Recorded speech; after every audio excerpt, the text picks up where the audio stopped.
Hello, T-Quentin1, and for a project at school, I'm going to teach you all about the solar system. What's that? You don't want to learn about the solar system? Well, too bad. That was Remy. He is also doing this presentation with me. Okay, so let's move on.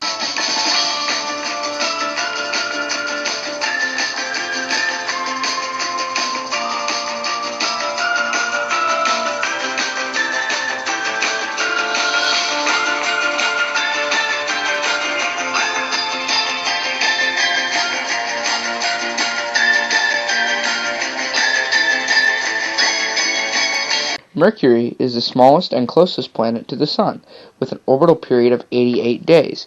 And it's so small, in fact, that it's barely bigger than Earth's moon, if not the same size. It also is very hot, with some of the greatest temperature extremes of any planet in the solar system.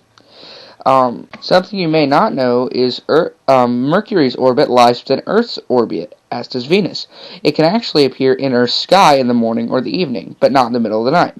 Also, like Venus and the Moon, it displays in a range of phases as it moves around its orbit relative to Earth. Although Mercury can appear as a very bright object when viewed from Earth, its proximity to the Sun makes it more difficult to see than Venus. Let's move on to Venus.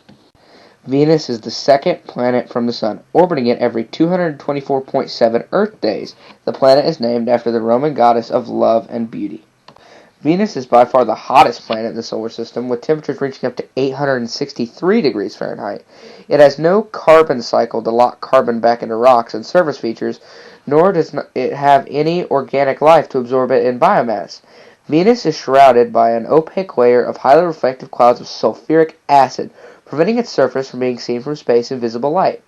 Venus may have actually possessed oceans in the past, but these would have vaporized as temperature rose due to a runaway greenhouse effect. Let's move on to Earth.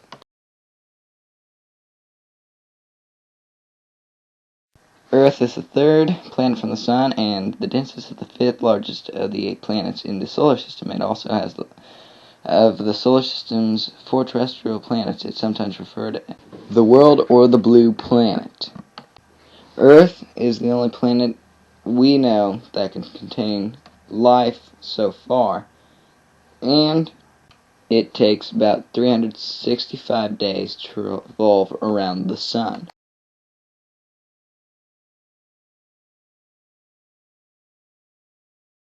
Mars, fourth planet from the Sun. It was named after Roman's god of war. Its atmosphere is 1% as dense as Earth's. It could have had life at one point due to frozen water evidence. It takes about 686 days to revolve around the Sun, and it is often referred as the red planet. Jupiter is the fifth planet from the Sun and the largest planet in the solar system. It is a gas giant with a mass 1,000th of that of the Sun, but is 2.5 times the mass of all other planets in the solar system combined. Jupiter is classified as a gas giant along with Saturn, Uranus, and Neptune. Together, these 4 planets are sometimes referred to as the Jovian or outer planets. It is named after the Roman god Jupiter. It is primarily composed of hydrogen, with a quarter of its mass being helium. Although helium only comprises about 1/10 of the number of molecules, it may also have a rocky core of heavier elements. But like other gas giants, Jupiter lacks a well-defined solid surface. Its rotation period is 4,332 days. Seriously though, this planet is enormous. I mean, that's ridiculous. Anyway, let's move on to Saturn.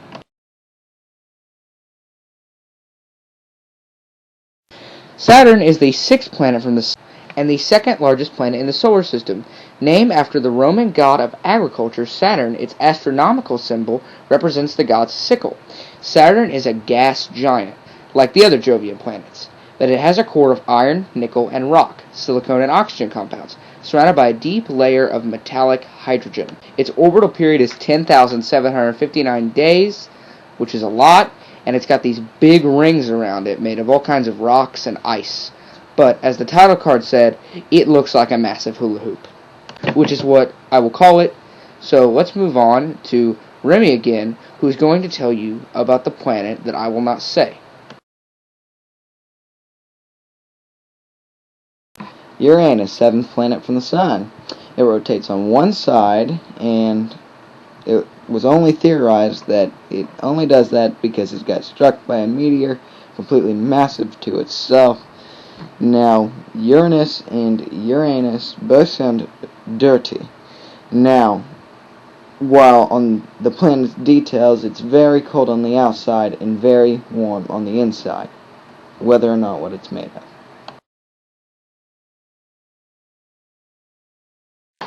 Neptune is the final planet in the solar system and the farthest from the sun, thus the coldest.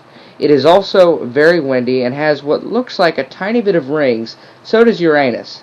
It is the final Jovian planet, and it concludes our look at the solar system. What have we learned today, Remy? A lot about the planets. Yay for learning. Stequant1, signing out.